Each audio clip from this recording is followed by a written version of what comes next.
My guest on Studio 865 today is Erick Baker, local singer-songwriter and performer. How's it going? Great. What's new? I mean, I didn't hear about you for a long time, and now I hear about you all the time. Really, everything is new. In the last month and a half, my life has completely changed. And I've been around town. I've been here for the last 8 years and been playing music for the last 6. And I've done more, and more has happened in the last month and a half than of 6 years of working and spending in place, really. So. And what's happened? I mean, I've gotten great opening spots. I just opened up for James Blunt and Edwin McCain in March. I just got added to the Bonnaroo list and Sundown in the City. And really, it's just things that for the longest time were dreams, really. I mean, playing the Bijou Theater and the Tennessee Theater are things that just seemed so far out of reach, and now I've done them. So it's kind of like I'm living a dream. And I don't know, being here right now, it's really surreal. So don't pinch me, because I might wake up somewhere and a crappy apartment somewhere. Might wake up in an Econo Lodge in Jackson, Mississippi. Exactly. We can't arrange those kinds of things. Right. Well, it's amazing. I'm just very blessed to be here, and just my life has completely changed, and just what tomorrow looks like is so different from what it was, yesterday, really. Yeah. And so what happened at the James Blunt show? I mean, you had never, as I understand it, you had never traveled you'd never played outside of Knoxville. Well, I played a couple of shows. I was in a rock band, and we played a handful of out-of-town shows, but nothing. We played at Thomas Wolfe Auditorium, and it was 1,500 people, and nothing out of town had I played anything like that. And played, I didn't know, I had a handful of people I knew in the crowd, so we were playing for 1,500 strangers, essentially. And we got to play a 40-minute set, and afterwards we got a standing ovation, and we sold almost 300 CDs, and a line of people that wanted an autograph and a picture, and, wow. And I couldn't have sold one of those, I don't think I've sold 300 CDs in my whole career, so it's well, kind of exciting. Right. Let me ask you this. When you're talking about we, who are the we? Who else playing with you? The we is Aaron Archer. Miss Aaron Archer's playing viola, and Cruz Contreras is playing mandolin and keys. Right. So we're a 3-piece right now, and it's just really exciting, because for the last year I've been kind of developing these songs and playing them all solo, and I guess it's been a couple of months that we've been playing together now, and they've just taken the music to a whole nother level, and it's so exciting. So, and it's kind of an unusual lineup instead of the just standard bass guitar and drums. Well, we had planned on doing the full band, and we just recently decided that we're going to stay a 3-piece.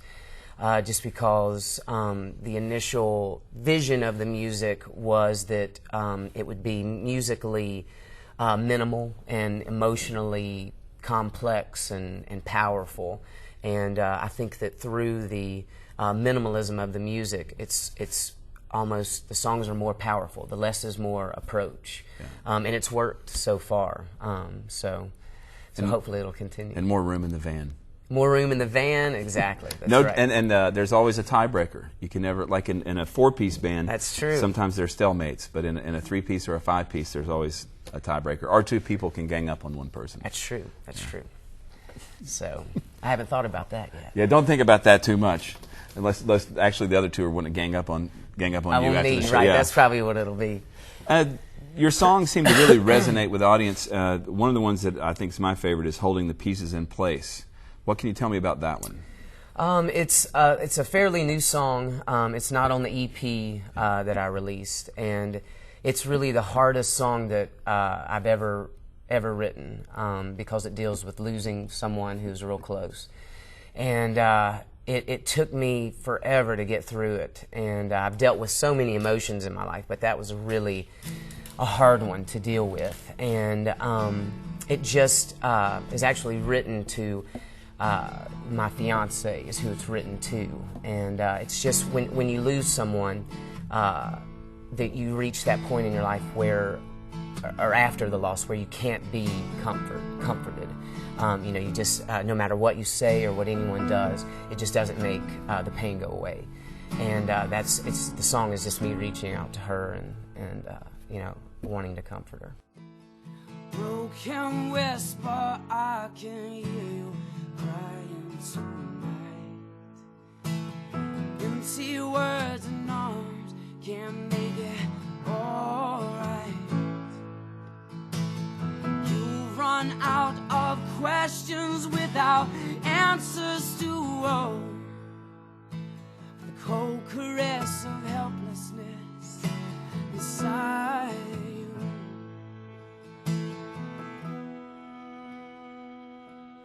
Let me comfort you. Comfort you. Just let me comfort you. Comfort you.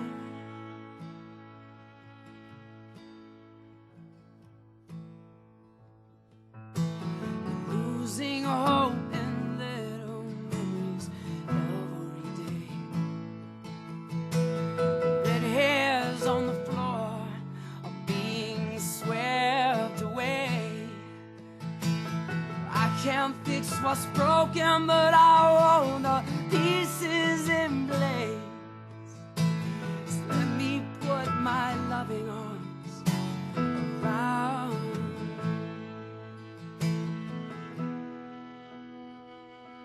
And let me comfort you. Comfort you. Just let me comfort you.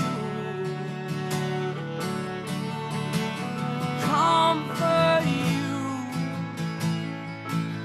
We'll load your gun with silver bullets to kill the monsters in your room.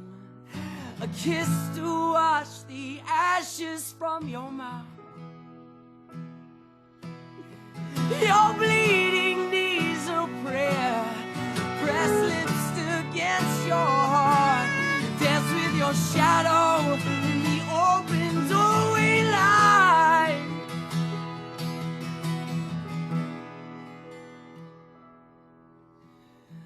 I'll protect you as you lay there helpless in sleep.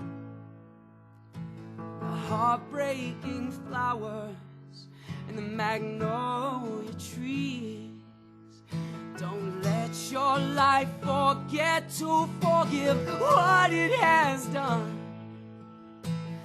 Let it take the love left inside you.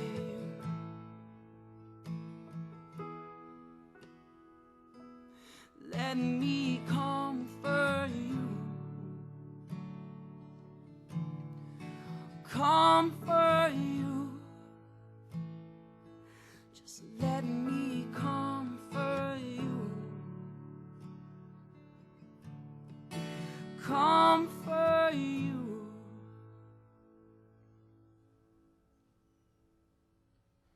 When you play a song like that that has such deep emotional content to it and meaning, when you play it several times, you play it over and over, does it conjure up those feelings again and again, or do you come at it from another place as a performer? I mean, what goes through you at that point?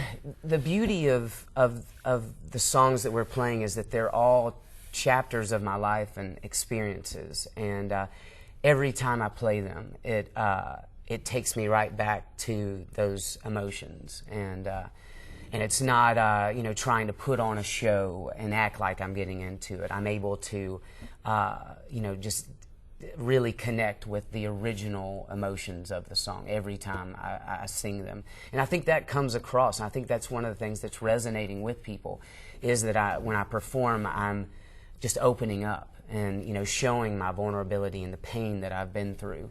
And, you know, we all have shared experiences and common themes in our life, and that's what I'm really trying to tap into with these songs. I'm really, you know, trying to declare what I have to say. Yeah. You know. Well, let me ask you this. I mean, do you feel drained after you perform? Because if you're summoning up the things every time, it seems like it's having to relive those experiences. It seems to me to be draining. It is. It's you know, I was in a rock band, and that was more of a physical draining. You know, just trying to be the performer and be the front man. And this is so different because the songs, you know, musically aren't demanding for me, and it's just emotionally going through, you know, the ups and downs of my life. It's very draining, but also rewarding too, because when I sing a sad song, you know, from tap into the pain of my life, it makes me appreciate, you know, the happy times, the high parts, you know. So, and then when I sing a song of hope, you know, it makes me hopeful, you know. So it works. It does. It works really well. It works really well. What about the song "My Two Left Feet"? My Two Left Feet is a lighter song, and I don't have a lot of light songs, but it is. It's really. It's about the fact that there's someone out there for everyone, and that, you know, someone that's as goofy or messed up as I am can still find love, and you know, it's you know, the love that I've found is in this perfect form, and I look at myself as such, you know, as having two left feet, and, you know, as being kind of imperfect. So it's about the thankfulness of being able to find, you know, love in someone, and also it's, you know, mainly more than that, it's also about the imperfections that we each have, and that love is really about looking past those, you know, that it's those little imperfections that I love about, you know, that you should love about someone, because that's what makes us real, you know. I think everybody's kind of goofy and messed up once you get to know them really well. Right, yeah. I'm not going to mention any names. Several people I'm thinking of. You look so good when you're dancing. Watch you spill your drink on the tops of your shoes. You look so good when you're dancing. Can I have this dance with you for the rest of my life?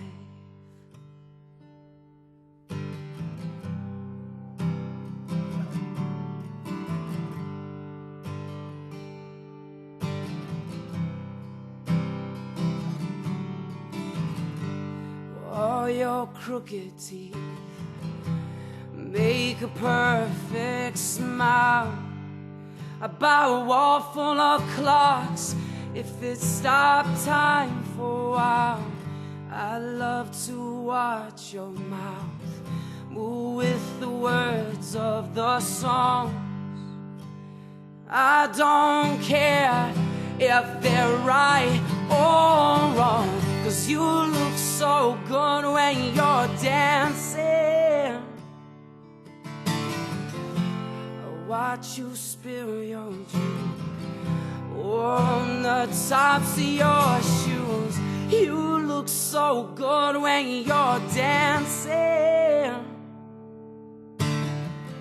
Can I have this dance with you for the rest of my life?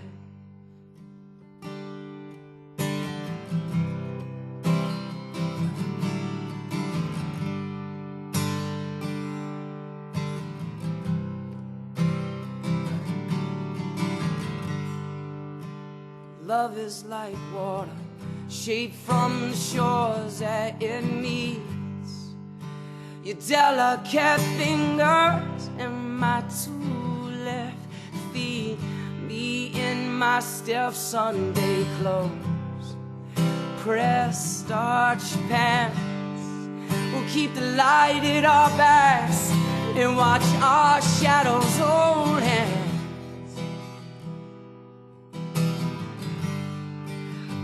Hold my hand. Oh, oh, oh. so good when you're dancing. Watch you spill your drink on the tops of your shoes.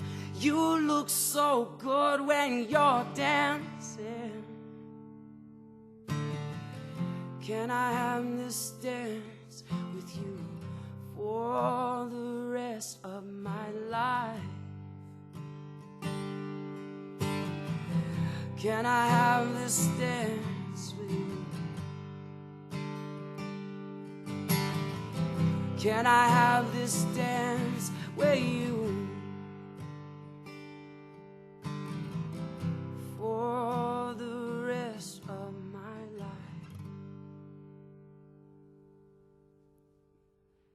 You also have a song called Plastic Flowers. Yes. Which is like, it's one of those titles you hear and go, okay, where are you going with this? Right. Where do you go with it?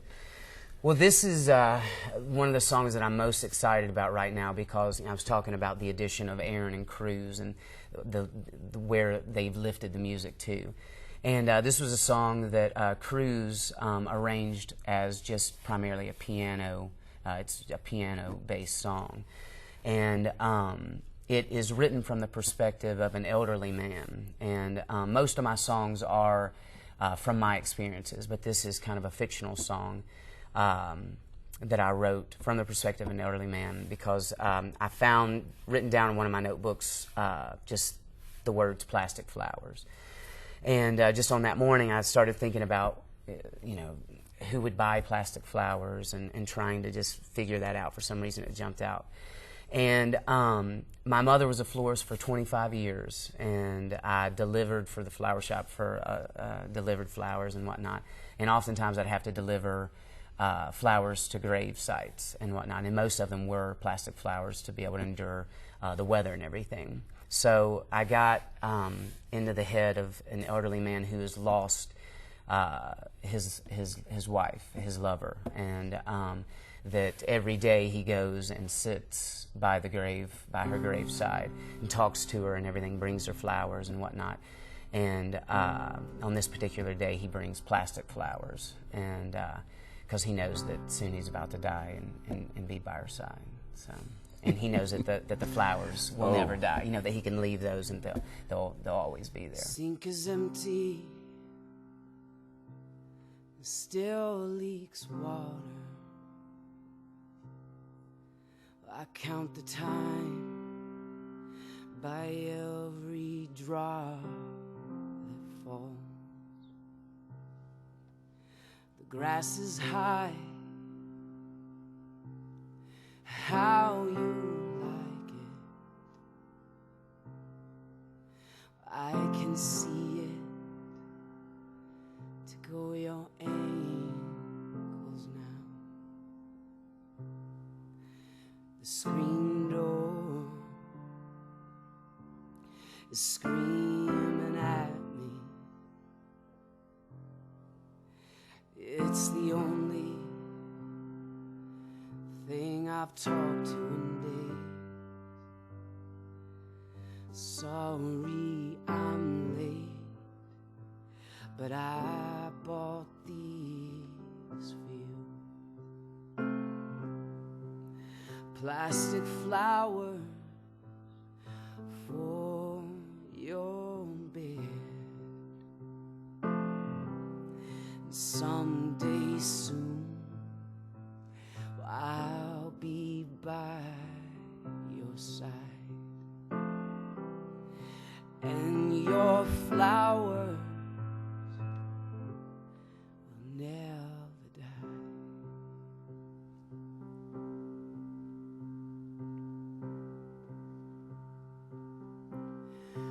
Our house smells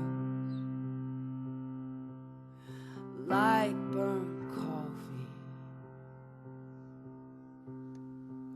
Why always save a cup for you? I can't turn the light off to your closet or the room where you taught me love. Sorry I'm late, but I bought these for you. Plastic flowers for your bed, and someday soon I'll be by your side, and your flowers will never die.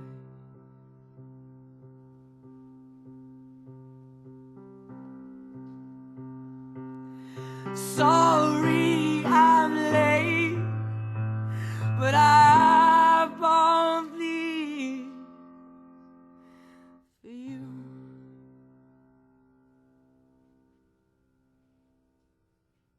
Well, thanks first of all for coming in, and I guess the biggest thing you have coming up this summer is Bonnaroo. Yes. And have you been to that before? I've never been, and when I missed the first year, I joked to my friends, and I was like, I'm not going to go unless I'm playing, Bonnaroo. And at that point, that was a huge joke, and I just laughed, and and now it's a reality. So it's just part of that whole dream coming true. Hell on earth ain't hard to find, but you can save me from mine. Stop the time's bayonet from stabbing all that's delicate.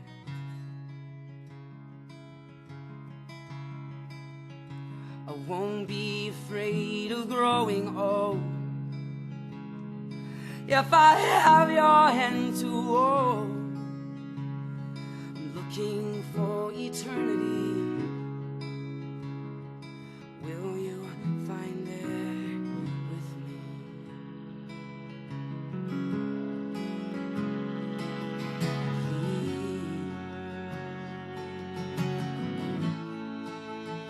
Please stay a while.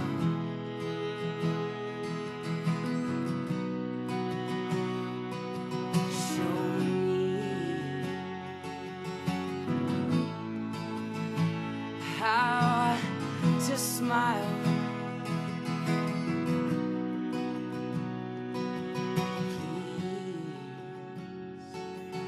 Please stay a while.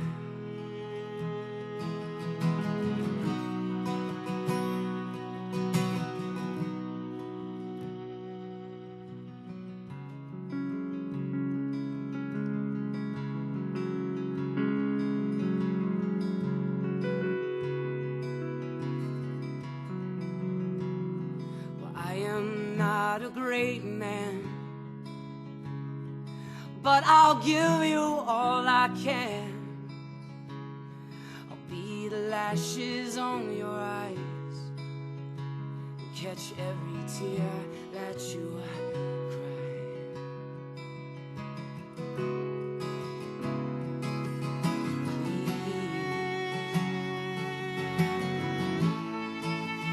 Please stay a while.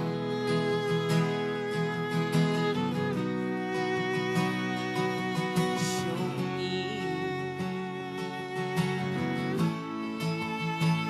how to smile.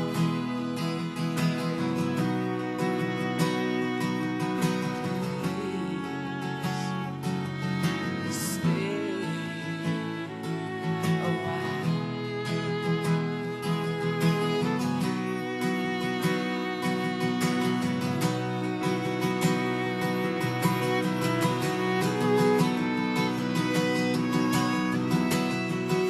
Let's fill this room with empty coffee cups so we don't ever have to go to sleep.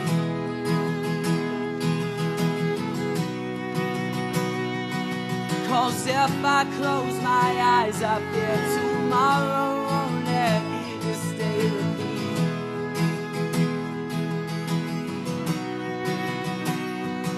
My life's been filled with turned out lies, haunted by the hurt of closing doors.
I should mention, full disclosure, that I work for AC Entertainment, which does Bonnaroo, and you're associated with AC Entertainment. So just want to keep it legal out there. But I think one of the reasons AC is very interested in you is that the reaction you've been getting is like really incredible, and so we look forward to seeing you out and about, and this summer as well with your dry socks. Thank you. All right. Thank you very much. Erick Baker is our guest today on Studio 865.